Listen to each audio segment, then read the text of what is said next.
Sometimes you develop a part of your design that can be reused elsewhere in the project. You could simply use copy and paste for such items, but a better choice is to create a group. A group gives you a powerful way to manage repetitive items. Once you create a group, if you make a change to one instance of the group, that change occurs across the entire project.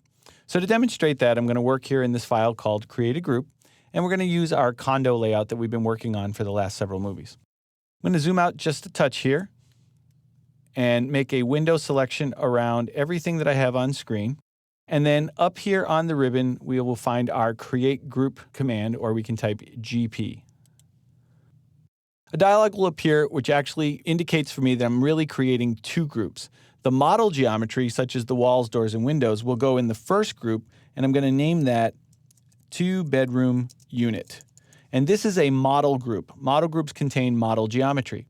All of the annotation, like the room tags and the door tags, are going to go in an attached detail group, and I'm going to call that one tags. Now, the way this works is, if I deselect this and I kind of move my mouse nearby, you'll see this dashed line appearing around the entire file. That is the group now, and that's the model group right there. Notice it only highlighted the model geometry. Now I'm going to deselect that, move my mouse over here, and you'll see it's highlighting another dashed line. That's the tags, and that is the attached detail group. And that's kind of confirmed for me here with this small little pushpin icon, letting me know that that's attached to something. Now, if we scroll down here on the project browser, expand the groups category, and expand model, we'll see our 2-bedroom unit listed here. Beneath it, we'll see floor plan tags. That's the attached detail group. So that's another way that we can see those two items that we've created. If I select the model group, you'll see here in the center that it's got this XY icon right here. Now what that's useful for is I can actually drag that to any location that I would like to be the origin for this group. Now in this case, I'm going to drag it up here to the endpoint of these two exterior walls. And what that does for me is I'm going to deselect it, and I'm going to select my 2-bedroom unit, drag it from Project Browser, and drop it into the file. And what you'll see is, let me zoom out slightly here, you'll see that that new location that I just indicated is the insertion point of this group now. And let me press Escape to get out of there. So if you have a more convenient point that you want to use for an insertion point, it's as easy as that to make that change. What's the advantage of using a group in the first place? Well, now that I have my group, all I have to do is select any instance of the group. I'm just going to pick the one here on the left. And up here on the ribbon, I can choose the Edit Group button, or EG is the shortcut. That will take me into group edit mode, and you can see that I can now touch all the individual geometry again. And I could make any change that I want to here to the group.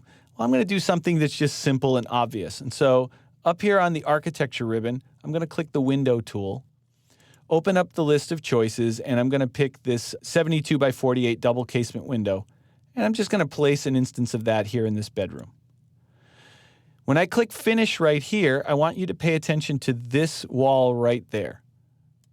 And notice that in this instance of the group, it gained that same window over there. So if you can imagine, if we had dozens, if not hundreds, of instances of this group throughout the project, how powerful that could be. We make the change in one location, and that change will immediately apply throughout the rest of the project. Now, we've got our attached detail group here as well, right? And if I take a look at this, this is attached to all of the different elements in the group.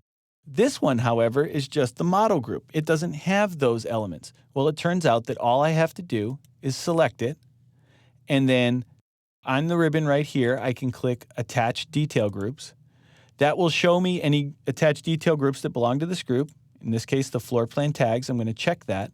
And when I click OK, it will add an instance of that attached detail group to this model instance. And more importantly, if I zoom in over here, notice that in this area, this is door number 5, door number 4, door number 8.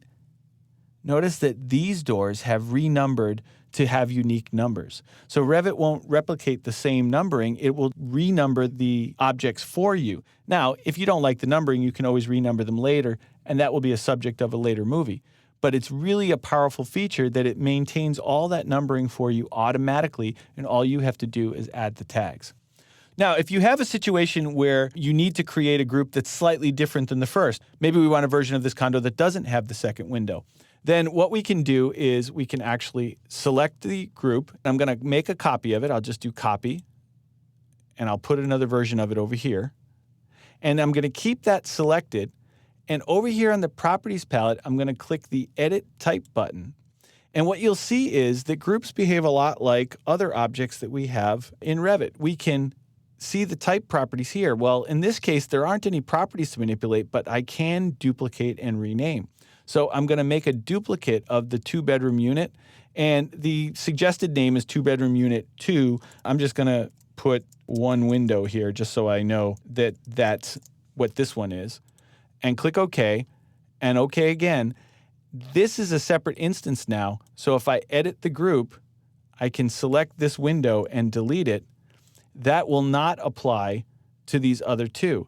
If I decide later that this one should look like this one, I can now simply select it, and there's my second version, and when I choose it, it will remove the window from right there. If I happen to have a tag associated with the object that I removed, for example, if I select this and edit group, and let's just say I remove this door, let's not talk about the fact that we have no way to get in that bedroom now. Let's go to Finish. Notice that the tag in the attached detail group gets removed. If I select this and change it back to the original, the tag comes back again. So the attached detail groups respond to the underlying model group regardless of what you do, even if you're adding and removing elements. It's a pretty powerful feature. Using groups is a great way to manage these repetitive design elements that you have in your projects. You create a series of elements, you group them together. Any changes you make to one instance of the group apply across the project.